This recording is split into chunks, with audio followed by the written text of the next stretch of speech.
26 hours. That's how long I had been awake, standing by Danielle's hospital bed, watching monitors beep and praying she would open her eyes. The emergency surgery had gone well, but complications kept us there through 2 nights and a day. My scrubs were wrinkled, my hands shook from too much coffee and too little food, but none of that mattered. Danielle was breathing steadily, finally stable. Please subscribe to the channel and write in the comments what city you're watching from. The drive home felt surreal. I kept glancing at my phone, expecting another call from the hospital, another emergency. At 68, I should have been retired, but neurosurgery doesn't really let you go. Neither does love. After 43 years of marriage, watching Danielle fight for her life had reminded me that nothing else mattered except having her home safe. I pulled into our driveway at 4 in the afternoon, my mind already planning how to prepare the house for her return tomorrow. Extra pillows for her back, her favorite tea stocked up, maybe some flowers for the kitchen table. Small gestures that would help her feel cherished during recovery. The front door stuck slightly. Nicole must have been cooking again. The humidity from all that steaming always warped the wood. I could smell something rich and savory wafting from the kitchen. For a moment, I felt grateful that our daughter-in-law had been taking care of things while we dealt with the medical crisis. But when I walked into my kitchen, everything stopped. There was a second refrigerator, stainless steel humming softly beside our old one, taking up half the space where Danielle's herb garden used to sit by the window. Every surface of this new appliance was covered with neat white labels. Nicole's milk, Nicole's leftovers, Nicole's yogurt. I stood there blinking, wondering if exhaustion was making me hallucinate. "Oh, you're back." Nicole appeared in the doorway, drying her hands on a dish towel. At 33, she had the kind of sharp prettiness that could cut glass, especially when she smiled the way she was smiling now. "How's Danielle?"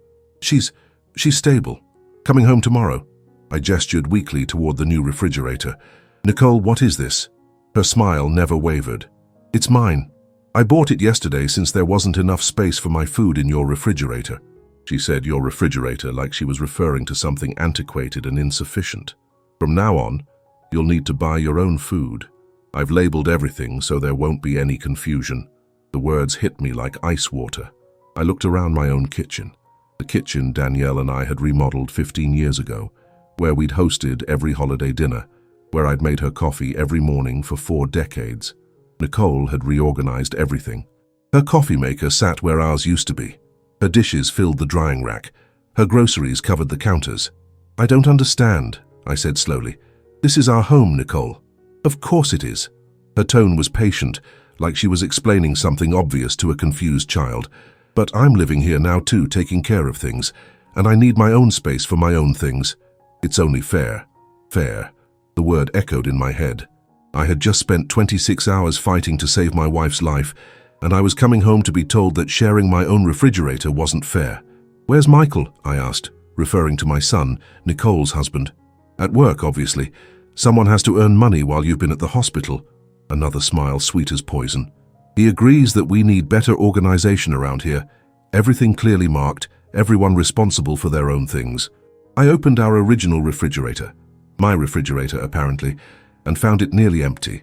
A few condiments, some wilted vegetables, a carton of milk that would expire tomorrow. Meanwhile, Nicole's new appliance hummed with abundance.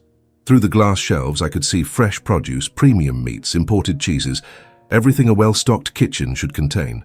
"Nicole, where is all our food?" "I threw out the old stuff while you were gone. It was starting to smell."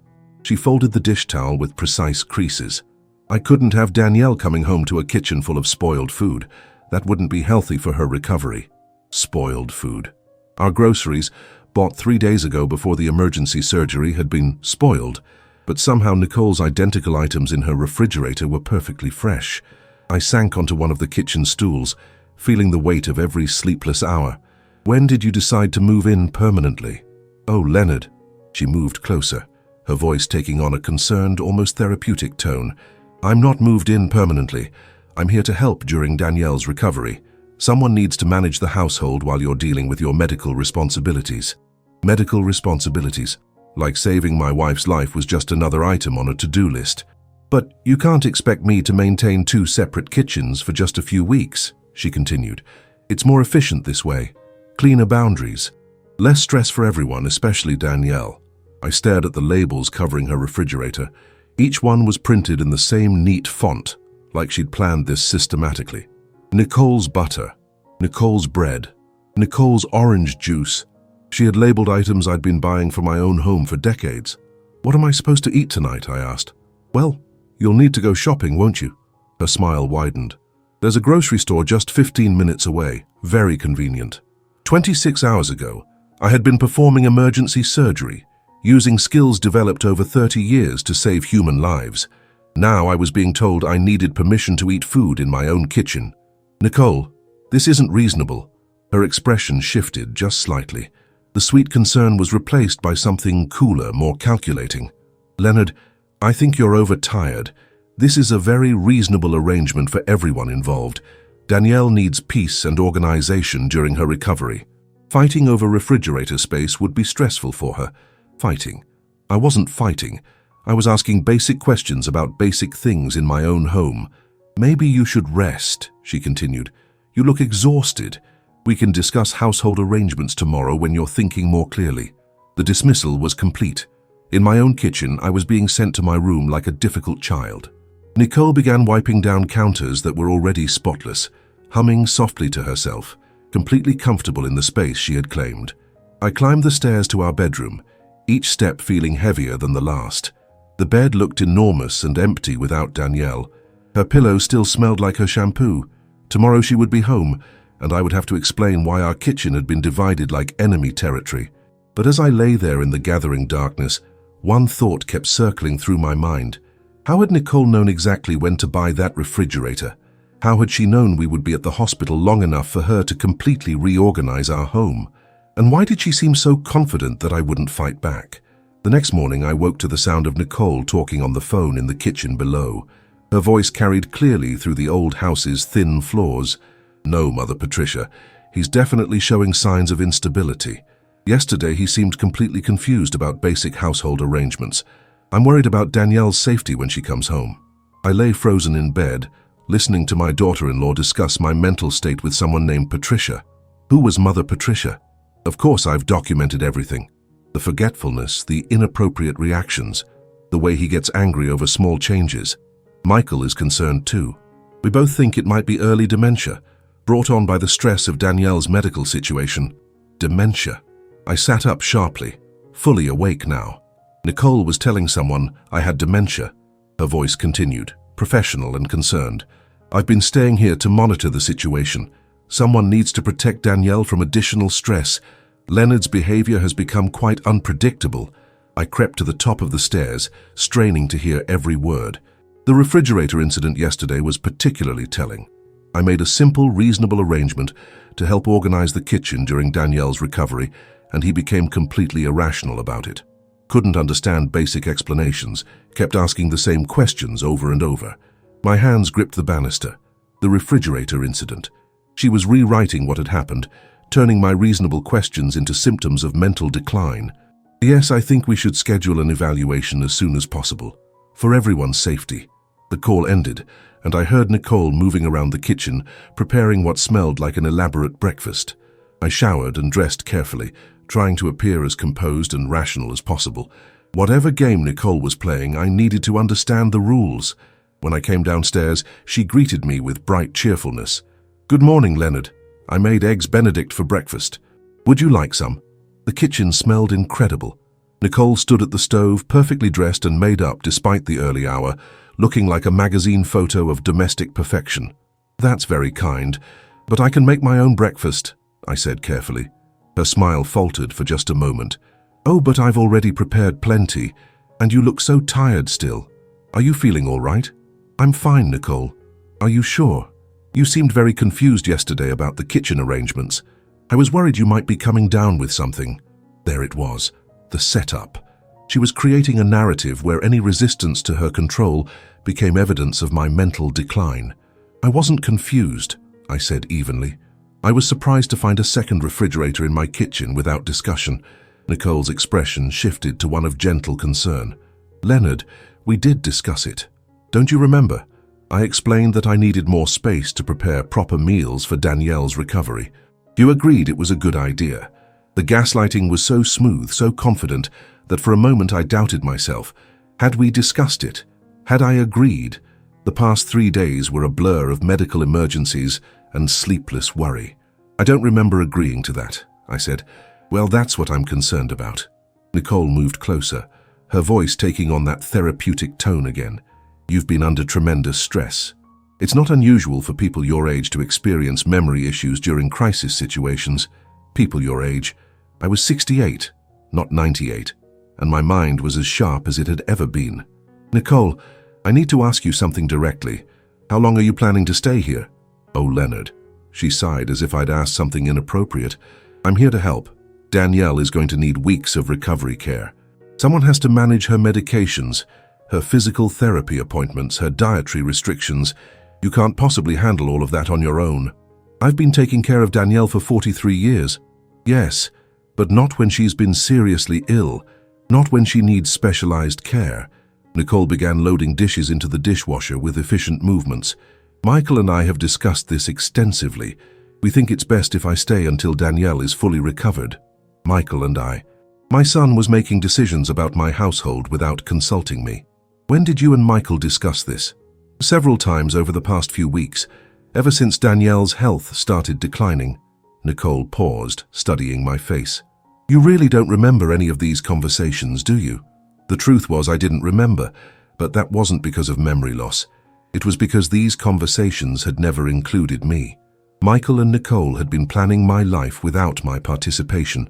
I'd like to speak with Michael about this. Of course, he'll be home this evening, although Nicole hesitated, as if choosing her words carefully. He's been quite worried about your recent behavior. Please try not to upset him with unnecessary confrontations. Unnecessary confrontations, like discussing my own living arrangements, was somehow unreasonable. My phone rang. Danielle's doctor. Mr. Thompson, your wife is ready for discharge. Can you be here by noon for the release procedures? Of course, I'll be right there. I hung up and looked at Nicole. Danielle's coming home today. Wonderful. I've prepared the guest room downstairs for her. Much easier than having her navigate the stairs during recovery. The guest room.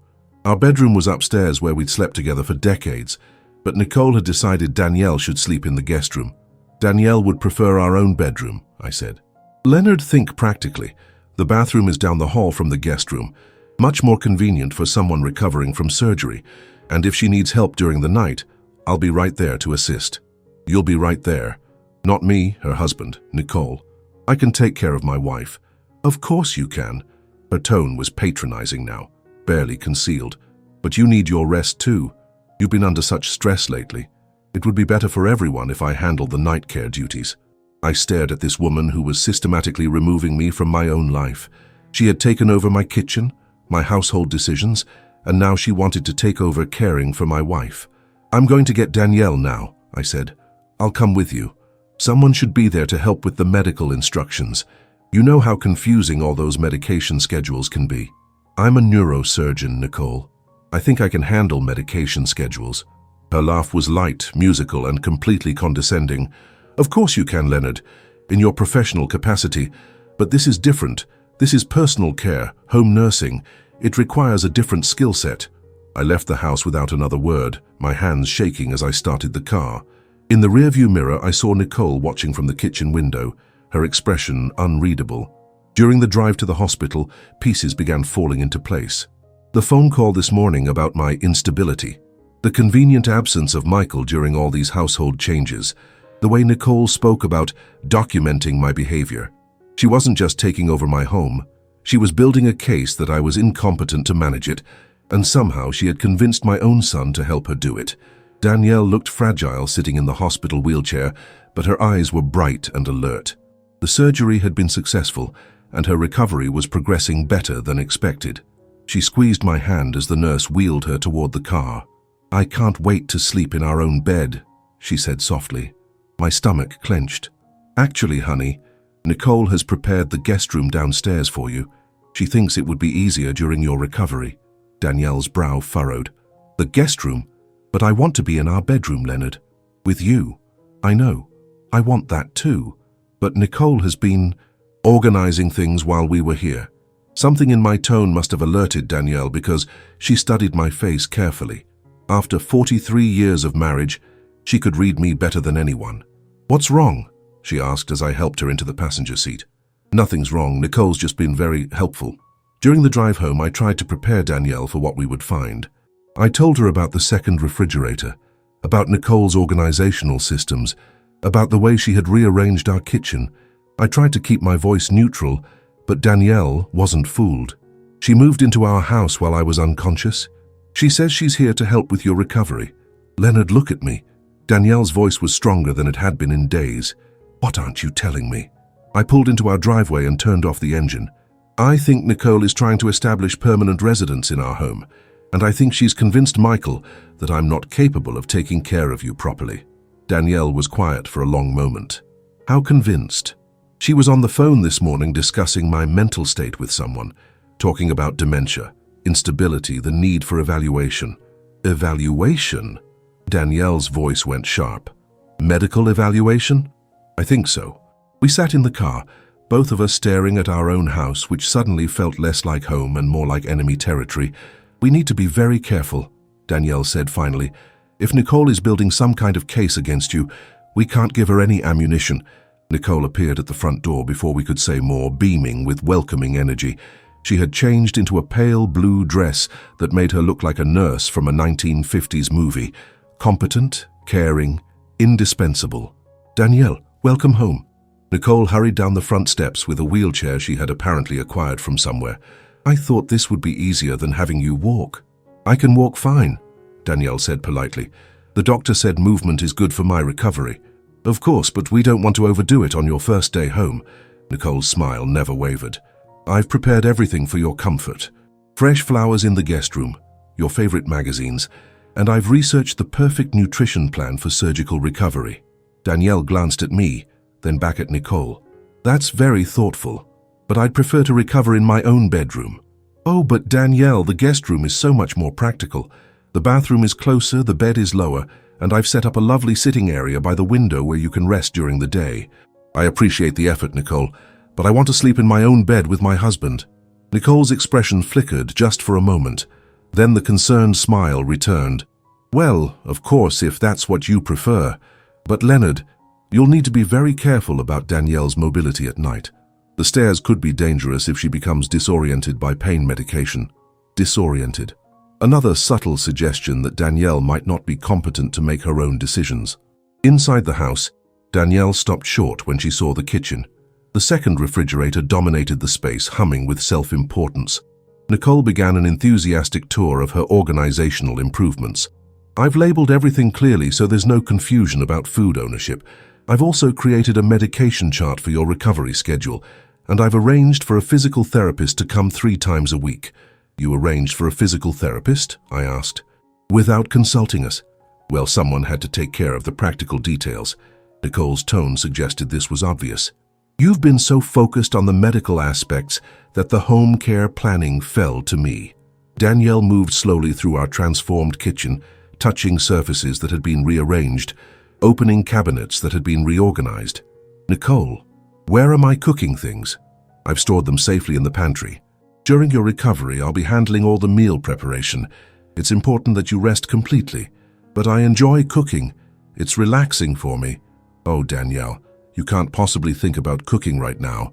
You're recovering from major surgery. You need to focus entirely on healing." I watched my wife's face as Nicole systematically dismissed her preferences and capabilities.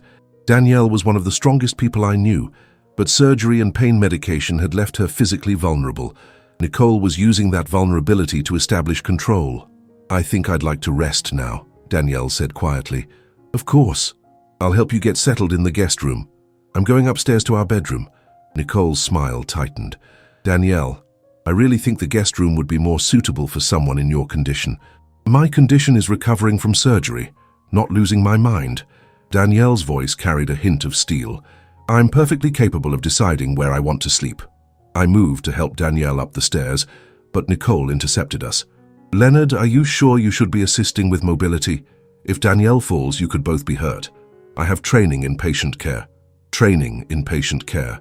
This was news to me. "What kind of training?" I asked. "I completed a certified nursing assistant course last year. I'm qualified to provide home health services. Last year, Nicole had been planning this for at least a year. Danielle and I climbed the stairs slowly, Nicole hovering behind us with obvious disapproval. In our bedroom, Danielle sank onto our bed with visible relief. "This feels like home," she said softly. Nicole appeared in the doorway. "I've brought your medication schedule. It's quite complex, so I'll be managing the timing and dosages to ensure accuracy." "I can manage my own medications," Danielle said. "Oh, but the post-surgical confusion can be quite significant. Patients often forget doses or double dose accidentally. It's much safer if someone else handles the scheduling." Post-surgical confusion, another subtle suggestion that Danielle wasn't competent. "Nicole," I said carefully, "Danielle and I appreciate your concern, but we're capable of managing her recovery ourselves." Nicole's expression shifted, and for a moment I saw something cold and calculating beneath the surface. Then the caring smile returned. "Of course you are, Leonard, but I've already made commitments to help. I've arranged my schedule, researched recovery protocols, set up support systems. It would be disruptive to change everything now." She had made commitments. She had arranged her schedule. Somehow our medical crisis had become about Nicole's convenience. "Where's Michael?" Danielle asked. "I'd like to see my son. He's working late tonight. A very important case, but he'll be home tomorrow, and he's so excited to see you recovering so well." Tomorrow. Michael wasn't coming home tonight when his mother was returning from the hospital after major surgery. After Nicole left us alone, Danielle and I lay together in our bed, speaking in whispers. "She's been planning this," Danielle said. "The training, the equipment, the way she has answers for everything. This isn't spontaneous help. This is a calculated takeover." "I know, but how do we fight it without looking paranoid or ungrateful?" "Very carefully, and we need to document everything." Danielle's eyes were clearer than they had been in days. "If she's building a case that you're incompetent, we need to build evidence that she's manipulative." Outside our bedroom door, I could hear Nicole moving around the house, rearranging things, making herself indispensable. The sounds felt invasive, like someone rummaging through our lives while we were trapped upstairs. "Leonard," Danielle whispered, "I'm scared. Not of the surgery or the recovery. I'm scared of what she's planning to do to us." I held my wife closer, feeling her fragility and her strength in equal measure. "We'll figure this out. We won't let her take our home." But as I lay there listening to Nicole's movements below, I wondered if we were already too late. She had established herself in our house, convinced our son of her necessity, and begun documenting our supposed incompetence. And tomorrow, Michael would come home to the narrative Nicole had been carefully constructing, that his aging parents needed her protection more than they needed their independence. Michael arrived the next evening with flowers for his mother and a tense expression that told me Nicole had been preparing him for this conversation. My son looked older than his 35 years, worn down by whatever story Nicole had been feeding him about our family crisis. "Mom, you look good," he said, kissing Danielle's cheek as she sat propped up in our living room chair. "Nicole says you're making excellent progress." "I feel much better," Danielle replied carefully. "It's good to be home." Michael glanced around the room, taking in Nicole's subtle reorganization. She had rearranged our furniture to create what she called better flow for patient mobility, but the effect was that our living room felt like a medical facility rather than a home. "Nicole's been incredible," Michael said. "I don't know what we would have done without her managing everything." Managing everything, as if Danielle and I were children who needed management. "Michael," I said, "we need to talk about the household arrangements. Some of Nicole's changes are unnecessary." My son's expression shifted, and I saw Nicole's influence immediately. "Dad, I think Nicole's been pretty reasonable about accommodating everyone's needs." "Accommodating everyone's needs in our own home." "Your home, yes, but Mom needs specialized care right now, and Nicole has the training to provide it." I looked at my son, this man I had raised, and saw a stranger. "Michael, when did you decide that your mother and I were incapable of managing our own lives? That's not what this is about." Michael's voice carried an edge of frustration. "This is about accepting help when it's offered. Nicole has gone out of her way to support this family during a crisis." Nicole appeared from the kitchen, carrying a tray of tea and cookies arranged with magazine-perfect presentation. "I hope I'm not interrupting anything important. We were just discussing the household arrangements," Danielle said smoothly. "Oh," Nicole's face lit up with what appeared to be genuine pleasure. "I'm so glad. I've been hoping we could all sit down together and coordinate our efforts for Danielle's recovery." She settled onto the couch beside Michael, automatically reaching for his hand in a gesture of united support. I realized with growing alarm that Nicole had positioned this conversation as us versus them. "I've created a comprehensive care plan," Nicole continued, producing a typed document from seemingly nowhere. Medication schedules, physical therapy appointments, dietary guidelines, activity restrictions, everything organized to optimize Danielle's healing process. The document was impressive, color-coded, detailed, professional-looking. It was also completely unnecessary for someone recovering from routine surgery. "Nicole, this is very thorough," Danielle said diplomatically, "but I don't need this level of structured care." "Oh, but Danielle, post-surgical complications can develop very quickly. Having a systematic approach helps us catch potential problems early." Us. Nicole was positioning herself as part of the medical team rather than extended family providing temporary assistance. "What kind of complications are you expecting?" I asked. Nicole's expression grew serious. "Well, infections, of course, blood clots, medication interactions, and at your ages, cognitive changes aren't uncommon after anesthesia and trauma." "At your ages." Michael nodded as if this made perfect sense, as if 68 and 66 were equivalent to 98 and 96. "I haven't experienced any cognitive changes," Danielle said firmly. "Of course not consciously," Nicole replied with gentle patience. "But subtle changes can be difficult to self-assess. That's why having an objective observer is so valuable." An objective observer. Nicole was reframing her presence as medical necessity rather than family intrusion. "Dad," Michael said, "I think you should consider how fortunate we are to have Nicole willing to provide this level of care. Do you know what it would cost to hire professional home health services?" The implication was clear. Nicole's presence was saving us money, and questioning her methods was ungrateful. "I'm not questioning Nicole's qualifications," I said carefully. "I'm questioning whether this level of intervention is necessary." Michael and Nicole exchanged a look that told me they had discussed my anticipated resistance. "Leonard," Nicole said, her voice taking on that therapeutic tone, "I understand that accepting help can be difficult for someone who's used to being in control, but sometimes the most loving thing family can do is step back and let others provide specialized care." She had turned my desire to care for my own wife into a character flaw, excessive need for control rather than natural love and responsibility. "Perhaps we could try this arrangement for 2 weeks," Nicole continued, "and then reassess based on Danielle's progress. Would that feel more manageable?" 2 weeks. She was asking for a trial period, which sounded reasonable on the surface but would actually give her time to solidify her position in our household. "I think that's very fair," Michael said before I could respond. "Mom, what do you think?" Danielle looked trapped. Agreeing would validate Nicole's takeover, but refusing would make her seem unreasonable or ungrateful. "I suppose 2 weeks would be acceptable." "Wonderful," Nicole beamed. "I'll finalize the care schedule tonight. And Leonard, I'll make sure to include specific times when you can have private time with Danielle. I know how important that is for both of you." She would include times when I could have private time with my own wife in my own home. The audacity was breathtaking. After Michael and Nicole went to the kitchen to discuss logistics, Danielle and I sat in stunned silence. "She's brilliant," Danielle whispered. "Evil, but brilliant. She made it impossible for me to say no without seeming difficult. And she's got Michael completely convinced that we need protection from ourselves." 2 weeks, Danielle said grimly. "In 2 weeks, she'll have documented every moment of forgetfulness, every sign of fatigue, every normal aging process, and turned it into evidence that we can't live independently." That night, as I helped Danielle with her bedtime routine, Nicole appeared in our bedroom doorway. "Leonard, I don't think you should be assisting with Danielle's personal care. If she falls, or if you aggravate her surgical site, the liability could be significant." Liability?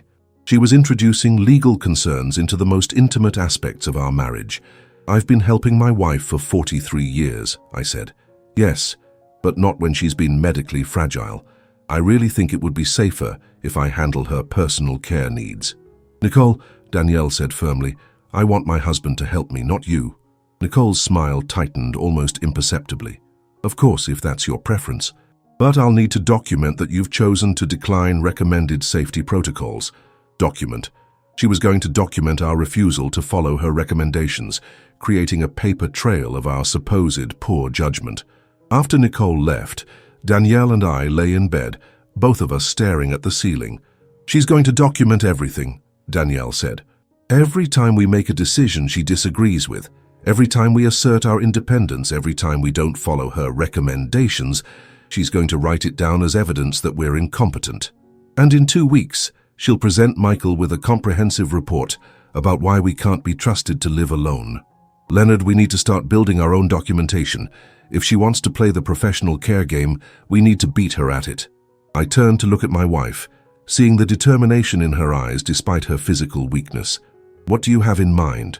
"I want you to start recording our interactions with Nicole, secretly. I want documentation of her manipulation tactics, her overreach, her attempts to isolate us from normal family relationships. That seems extreme. Leonard, this woman has convinced our son that we're incompetent. She's taken over our home, our daily routines, our medical decisions.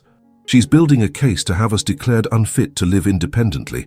Recording her behavior isn't extreme, it's self-defense." The next morning, I woke to find Nicole in our bedroom, checking Danielle's pulse while she slept. "What are you doing?" I asked quietly. "Morning vitals check. It's part of the comprehensive care plan." "Nicole, you can't just come into our bedroom and touch my wife while she's sleeping." "Leonard, I'm providing medical monitoring." "This is standard post-surgical protocol." But it wasn't standard protocol. It was an invasion of privacy disguised as medical necessity. And when Danielle woke to find Nicole taking her blood pressure without permission, I saw something in my wife's eyes that hadn't been there before. Fear. Not fear of her medical condition, but fear of Nicole. I started recording Nicole 3 days later, using a small digital recorder I kept in my shirt pocket. What I captured was more disturbing than I had imagined. "Danielle, you seem confused about your medication timing again," Nicole said during one interaction, her voice patient but condescending. "I explained yesterday that the pain medication needs to be taken every 4 hours, not when you feel you need it." "I wasn't confused," Danielle replied. "I was in pain and took my medication accordingly. I understand you think that's what happened, but your pain perception might be altered by the surgery. That's why we need to follow the schedule I've established, rather than relying on your subjective assessment." Nicole was gaslighting my wife systematically, questioning her memory, her pain level, her basic competence. And she was doing it in the tone of a healthcare professional providing necessary correction. The recordings revealed a pattern. Nicole would make statements about our behavior or decisions that weren't true, then act concerned when we contradicted her. She would present her opinions as medical facts, her preferences as safety requirements, her control as protection. "Leonard forgot to give Danielle her afternoon medication yesterday," I heard her tell someone on the phone. "I'm concerned about his ability to manage the complex schedule. Yes, I've been documenting these incidents, but I hadn't forgotten any medication." Nicole had changed the schedule without telling me, then presented my confusion as evidence of incompetence. During Danielle's physical therapy session, which Nicole had indeed arranged without consulting us, I listened from the next room as Nicole spoke with the therapist. "The family is having difficulty accepting the reality of the recovery timeline," Nicole said. "Both Leonard and Danielle seem to have unrealistic expectations about her progress. They resist following medical recommendations." The therapist murmured something I couldn't hear. "Yes, I think we need to be prepared for the possibility that independent living might not be sustainable long-term. I'm documenting everything for the family's protection." For the family's protection, Nicole was building a case for declaring us incompetent to live in our own home. That evening, while Nicole was in the kitchen preparing what she called therapeutic nutrition, I showed Danielle a notebook I had started keeping alongside the recordings. "Look at this pattern," I said quietly. "Every day, she creates situations where we appear to make poor decisions, then documents our mistakes as evidence of declining capability." Danielle studied my notes. "She's also been increasing my pain medication doses. Look," she showed me the pill organizer Nicole had prepared. "This is more than what the doctor prescribed." "More?" "Yesterday she said the doctor had called with adjusted instructions, but when I asked to speak with his office, she said they were too busy to take patient calls." I felt ice in my stomach. "Danielle, what if she's deliberately over-medicating you to make you seem more confused and dependent?" "That's exactly what I think she's doing. And I think she's planning to use my supposed cognitive decline as justification for taking legal guardianship." Legal guardianship. The words hit me like a physical blow. If Nicole could prove that we were incompetent, she could legally control our lives, our finances, our medical decisions, our living arrangements. We need professional help, I said. A lawyer, maybe a private investigator. We need to be very careful about who we contact. If Nicole finds out we're building a case against her, she might accelerate whatever timeline she's working with. The next morning, while Nicole was at the grocery store, I used our landline to call Dr. Patricia Hoffman, a colleague from the hospital who specialized in elder law. I explained our situation carefully, aware that I might sound paranoid. "Leonard, what you're describing is unfortunately not uncommon," Patricia said. "It's called predatory caretaking. The perpetrator identifies vulnerable situations and inserts themselves as indispensable, then gradually assumes control over the victims' lives. But she's family. She's married to our son. That actually makes it more effective. Family members are trusted. Their presence seems natural. And victims are reluctant to fight back because it means confronting loved ones who've been manipulated." Patricia agreed to help us discreetly. She recommended a private investigator who specialized in documenting elder abuse, and she provided information about legal protections we could implement immediately. "The most important thing is to establish your competence before Nicole can challenge it," Patricia explained. "Get current medical evaluations, update your legal documents, create clear evidence that you're making informed decisions about your own care." That afternoon, while Nicole was busy with what she called household management, Danielle and I implemented Patricia's suggestions. We scheduled immediate appointments with our doctors for competency evaluations. We contacted our attorney about updating our wills and healthcare directives. We began documenting our own cognitive abilities with simple tests we could perform at home. But Nicole was observant. That evening, she noticed our increased activity. "You both seem more energetic today," she said with apparent pleasure. "I'm so glad the care plan is helping with your recovery. Actually, we've been thinking about resuming more of our normal activities," Danielle said carefully. Nicole's smile flickered. "Oh, but that could be risky so early in the recovery process. Overconfidence is a common problem with patients who are feeling temporarily better." Temporarily better. She was framing Danielle's improvement as a false sign rather than actual progress. "I think I'm ready to start cooking again," Danielle continued. "Just simple meals." "Danielle, I really don't think that's advisable. What if you become dizzy near the stove? What if you forget something is cooking because of the pain medication? The safety risks are significant." Nicole was creating fear where none existed, manufacturing dangers that justified her continued control. "I'll be very careful," Danielle said.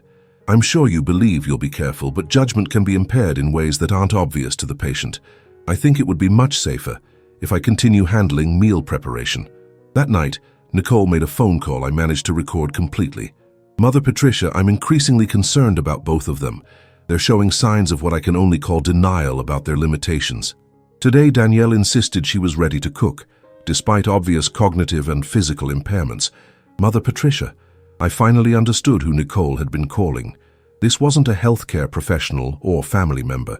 This was someone Nicole was using as a witness to our supposed incompetence. Leonard is becoming more resistant to the care protocols," Nicole continued.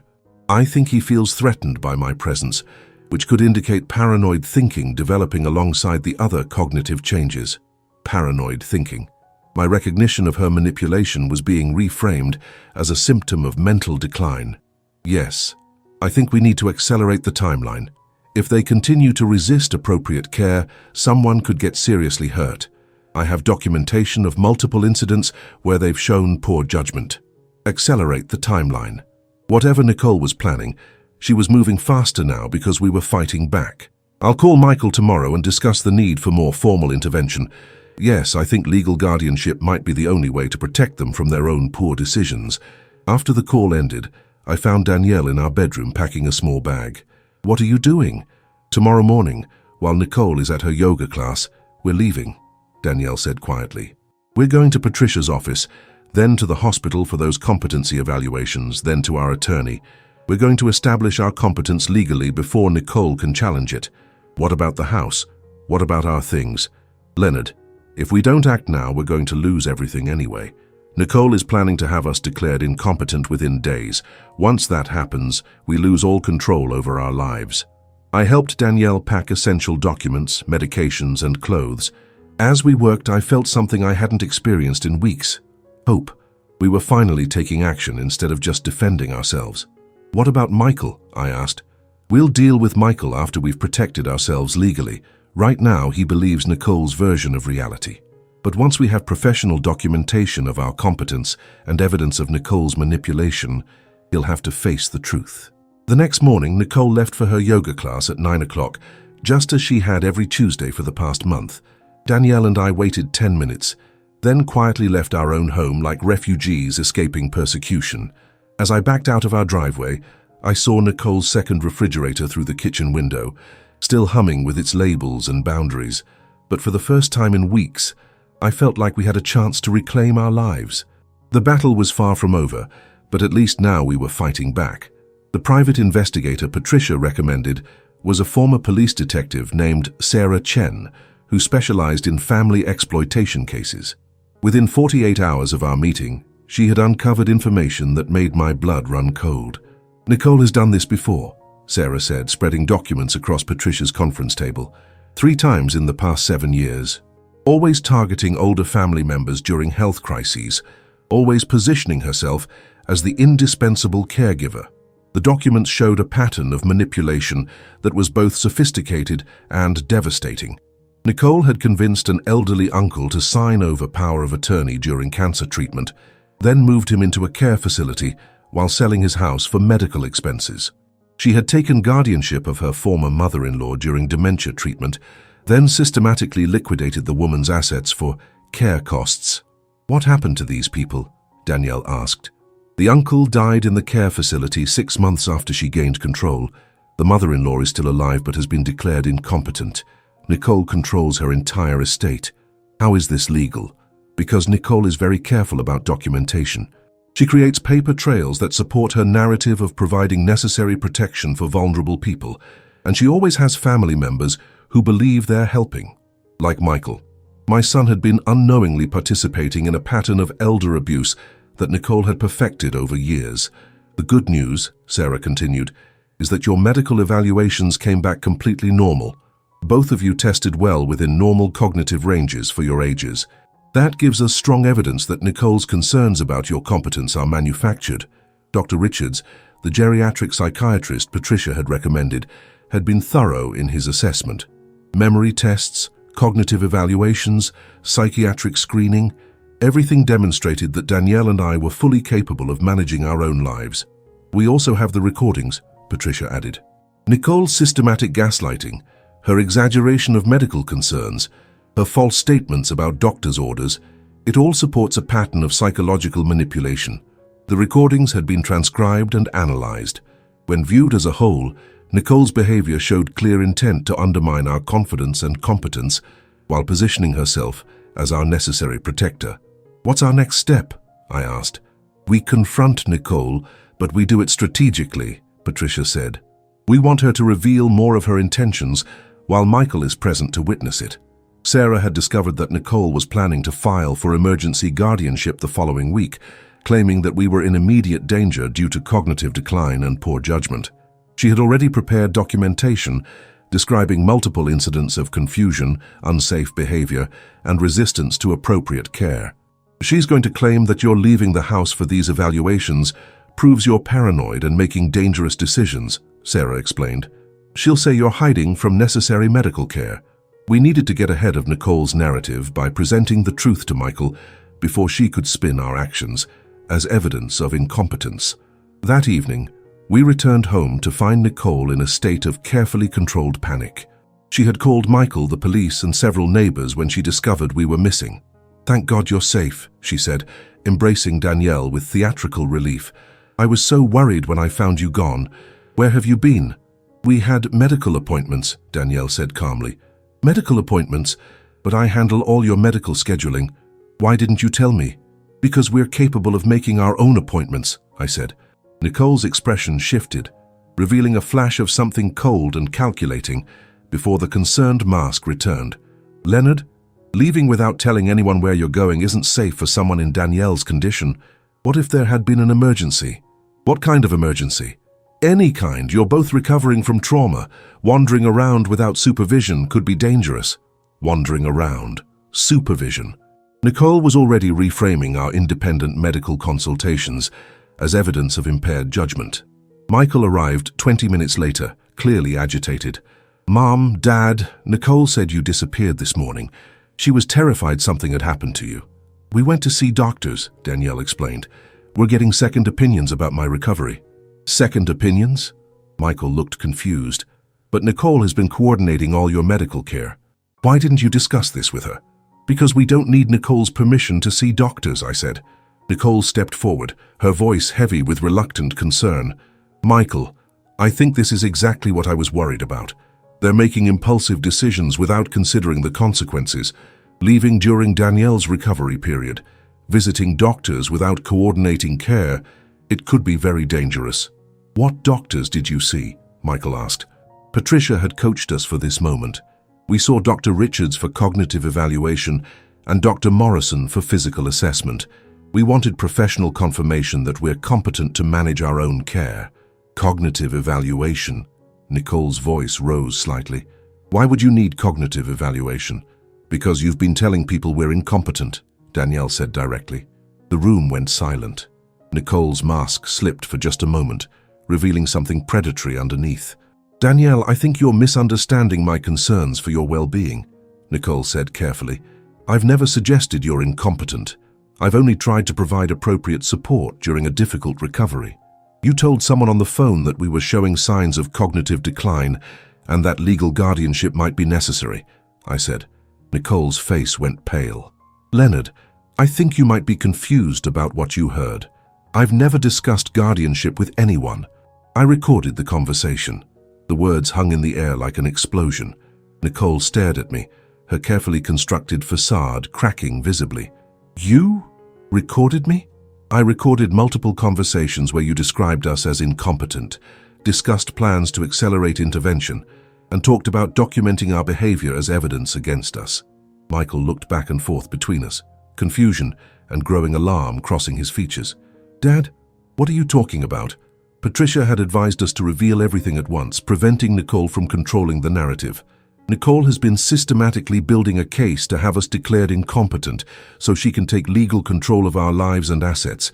She's done this before to other family members." "That's," Michael started, then stopped. I could see him trying to process information that contradicted everything Nicole had told him.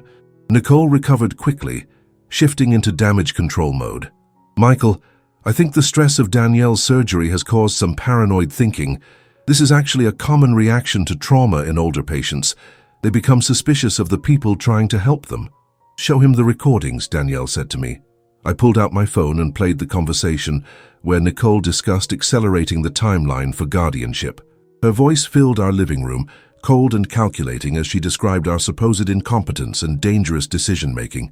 Michael's face changed as he listened. The confusion was replaced by something harder, more painful. "Nicole, what is this?" "Michael, your parents are taking things out of context. I was consulting with a healthcare professional about legitimate concerns." "What healthcare professional? Who is Mother Patricia?" Nicole's composure finally cracked completely. She's someone who helps families navigate difficult situations." "What kind of difficult situations?" Sarah Chen chose that moment to arrive, as Patricia had arranged. "Mr. Thompson, I'm Sarah Chen, the private investigator your parents hired. I have some information about your wife that you need to hear." Michael stared at all of us, as if we had suddenly started speaking a foreign language. "Private investigator." Sarah handed him a folder containing Nicole's history of elder exploitation. "Your wife has a pattern of targeting vulnerable family members during health crises, gaining their trust, then assuming legal control of their lives and assets." As Michael read through the documentation, I watched my son's world reshape itself. The woman he had married, the person he had trusted to care for his parents, was revealed as someone who had been systematically destroying families for years. "This isn't possible," Michael said weakly, but his conviction was already cracking. "The pattern is consistent," Sarah continued. "Identify a vulnerable target during a medical crisis, insert herself as indispensable caregiver, document every normal aging process as evidence of incompetence, then file for guardianship when the family is too emotionally exhausted to fight back. Nicole made one final attempt to control the situation. "Michael, these people are manipulating your parents against me. Can't you see how paranoid they've become? This is exactly the kind of irrational behavior I was trying to protect them from." But Michael was looking at her with new eyes, seeing patterns he had missed before. "Nicole, how long have you been planning this?" "Planning what?" "I've been trying to help your family during a crisis. The nursing assistant training you mentioned, when did you complete that?" Nicole hesitated. "Last year, before Mom got sick. I wanted to be prepared to help if the need arose. You prepared for my mother's medical emergency a year before it happened." The logic was inescapable. Nicole had trained for this situation, positioned herself strategically, and moved into our home the moment opportunity arose. "Michael," she said desperately, "you know me. You know I would never hurt your family." "Do I know you?" Michael asked quietly. "Because the woman I married wouldn't secretly record conversations to document my parents' supposed incompetence. The woman I married wouldn't move into their house and divide their kitchen like she owned it." Nicole tried one more manipulation. "Michael, I love you. Everything I've done has been to protect the people you care about, by trying to have them declared incompetent, by building a case to take control of their lives. To protect them. From what? From living independently in their own home? From making their own medical decisions? From being treated like competent adults?" The fight went out of Nicole suddenly. Perhaps she realized that her carefully constructed narrative had finally collapsed, or perhaps she had simply moved on to calculating her next strategy. "I want you to leave," Michael said. "Now. Tonight." "Michael, you're making a mistake. Your parents need professional care. Without supervision, something terrible could happen to them. The only terrible thing that was going to happen was you taking control of their lives." Nicole gathered her things with cold efficiency, packing the labels from her refrigerator with particular care. As she prepared to leave our home, she looked at me with undisguised contempt. "You have no idea what you've lost," she said. "I could have made everything easier for everyone." "Easier for you," Danielle replied. After Nicole left, Michael sat heavily in our living room, staring at the evidence of his wife's deception. "I'm sorry," he said finally. "I believed her. I thought she was helping." "She's very good at what she does," I said. "She convinced everyone she was protecting us. How do I come back from this? How do I face you after what I helped her do?" Danielle moved to sit beside her son. "You come back by learning, by understanding how manipulation works so you can't be fooled again, by helping us heal from what happened." Michael filed for divorce the following week. Nicole fought him on every detail, but the evidence of her pattern of elder abuse made her position untenable. She eventually left town, presumably to find new vulnerable families to target. We removed the second refrigerator and returned our kitchen to normal. Danielle recovered completely from her surgery, stronger and more independent than ever. Our marriage, tested by Nicole's manipulations, emerged closer and more trusting. 6 months later, Michael brought us a newspaper article about Nicole's arrest in another state for attempted elder abuse. She had tried the same pattern with a different family, but this time the authorities were ready for her. We never saw her again, but we kept the recordings as evidence, and Patricia used our case to help other families recognize the warning signs of predatory caretaking. Our home was ours again. Our lives were our own.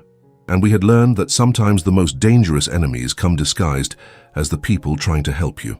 The refrigerator labels were gone, but the lesson remained. Trust, once broken by systematic deception, could be rebuilt through truth, evidence, and the courage to fight for your own dignity. Our quiet victory was complete.